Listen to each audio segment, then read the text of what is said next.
Welcome. As you engage with Nutritious Insight, please note that the following presentation is for educational purposes only. Statements and products shown in this presentation, my website, and in my book have not been evaluated by the U.S. Food and Drug Administration and are not intended to diagnose, treat, cure, or prevent any disease. Always seek the advice of your physician or other qualified health provider with any questions you may have regarding a medical condition or your health prior to starting a new dietary routine, exercise, or supplements.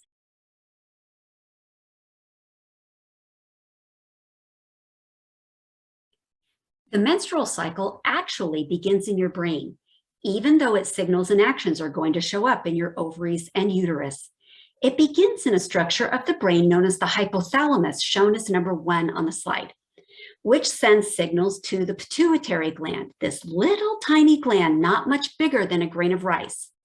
And the pituitary is going to send all kinds of messages down to your ovaries, which signal the processes to shed the old uterine lining and build a new one, produce some additional hormones, and release an egg. At the end of this cycle, if there is no pregnancy, the uterine lining will thin and prepare to be shed. Now, in the beginning of puberty, signals from the brain to the reproductive organs are not fully developed. It takes practice and time to properly produce appropriate signals between the brain and reproductive organs. What are these signals? Hormones, substances which regulate function in the body. The body has lots of different hormones, but you have special hormones specific to the menstrual cycle that develop during puberty. When the brain and reproductive organs are able to make enough hormones correctly, an event known as a period emerges. But periods are still likely to be irregular and unpredictable in the beginning. Eventually, periods become more predictable as the brain and reproductive organs continue to work together during puberty. So, the beginning of a cycle shows up as the shedding of the previous cycle's thinned uterine lining, and this is known as a period or menstruation. The period is evidence of the beginning of a new menstrual cycle, and it's going to show up in your genital area from the vaginal opening. You will have bloody fluid that comes from the uterus and out of the vaginal canal every month for a period of days, and then it goes away on its own. It's totally normal. However, I want you to know it isn't just blood that's coming out every month. It's sort of a mixture of things. There's blood, there's mucus, there's vaginal secretions, and there's maybe little bits of uterine lining. But it comes out as a red discharge because it's colored by the blood. Although a period is noticeable and definitely requires your attention, a period isn't the menstrual cycle.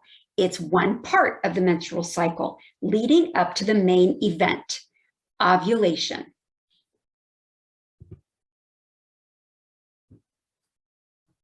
Contrary to what you might think, ovulation, not your period, is the main event of the menstrual cycle. What is ovulation? Releasing or popping the egg from a mature follicle sac located in the ovary. The whole point of a menstrual cycle, to mature and release an egg from the ovary, is an elegant system that provides fertility. Yet, ovulation provides benefits beyond fertility. Regular ovulation creates and delivers a particular hormone, progesterone, and this nourishes the uterine lining and regulates, balances, and even creates other hormones, specifically estrogen and testosterone. But progesterone also provides important health benefits outside of your cycle that are crucial to your well-being. Progesterone is a regulating, calming, and soothing superpower for the whole body. In fact, many cells in the body have special receptor sites just waiting for progesterone to come floating by. Look at everything it does. It reduces inflammation and improves how your body's immune system responds. It builds bone and muscle, and wow, can it soothe your mood, especially anxiety, and it promotes sleep. Progesterone boosts thyroid function. Think energy and better metabolism. It nourishes hair and skin. It's actually protective against breast cancer. And of course, it helps provide the balance with estrogen and testosterone. And these balanced hormones then provide their own benefits outside of the reproductive cycle. Yes, the hormone balance provided in the cycle isn't just about the menstrual cycle. It's a whole body experience. Estrogen, a stimulating hormone, has pretty great benefits. It acts like a booster for neurotransmitters like serotonin and dopamine, very important to your happy mood and motivation to get things done. Estrogen also helps you gain muscle. You think testosterone helps you gain muscle, and it does, but so does estrogen. And when it comes to weight management, estrogen improves your response to insulin, another hormone that impacts the body's ability to use glucose or sugar. It's anti-inflammatory for your brain. Think reduced brain fog and improved memory. It also helps fine motor skills and protects nerves. Estrogen builds your bones, and your blood pressure benefits too, so your cardiovascular risk is reduced. Skin is more elastic and resilient with estrogen. It's like an anti-aging hormone. Testosterone is not just for men. Women have it too, but a lot less of it compared to men. And testosterone is vital to the growth and repair of female reproductive tissues during the cycle, and then helps things like building muscle, maintaining healthy weight, and maintaining bone mass outside of the cycle. Testosterone generates new blood cells, which carry energy to each and every cell in the body.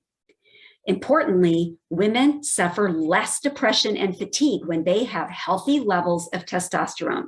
It helps brain function. So we've talked about 3 key hormones in the menstrual cycle and how each provides health benefits, but they all depend on the production of adequate progesterone in the first place. So let's return to progesterone to highlight how progesterone gets made and why a healthy cycle matters. Some progesterone is made outside of the reproductive cycle by the adrenal glands and from cholesterol in the body, but this is a minor contribution. The majority of progesterone is made after ovulation by something known as the corpus luteum, an organ which only forms from the ruptured follicle sac in the ovary, the one responsible for releasing the egg. The mature follicle sac can only become the corpus luteum after the egg is released from it. If you don't ovulate, a corpus luteum doesn't form and progesterone isn't produced. With a healthy ovulatory cycle, progesterone is produced. This slide shows how estrogen and progesterone balance each other. In the first part of the cycle, estrogen stimulates the brain and body, hence the thickening of the uterine lining and signaling to the brain to stimulate ovulation. Then, a big surge of progesterone is produced from the corpus luteum after ovulation. Progesterone sustains the lining while limiting estrogen's building. Together, they make a harmonious orchestra. What happens if there's no ovulation and no progesterone? Hormone imbalance. Over time, lack of ovulation, known as anovulatory cycles, means no progesterone. And look at the estrogen on this graph. It's not normal. It doesn't peak properly or decline properly. That's because there's no progesterone to balance and signal it. If you have low or no progesterone, your uterine lining can grow more, causing heavier and longer bleeding. Lack of ovulation means no progesterone and leads to dysfunctional estrogen. And this leads to dysfunctional uterine bleeding and what's known as a breakthrough bleed, which is not a period. You heard that right. It's not a period. You may have a bleed, but if you don't ovulate, it's not a real period. It's simply known as a breakthrough bleed because no progesterone was produced and the uterine lining has only been exposed to estrogen. The lining doesn't thin properly and bleeding is likely to be heavier. And not having a real period means not getting all the benefits of balanced hormones outside of the cycle.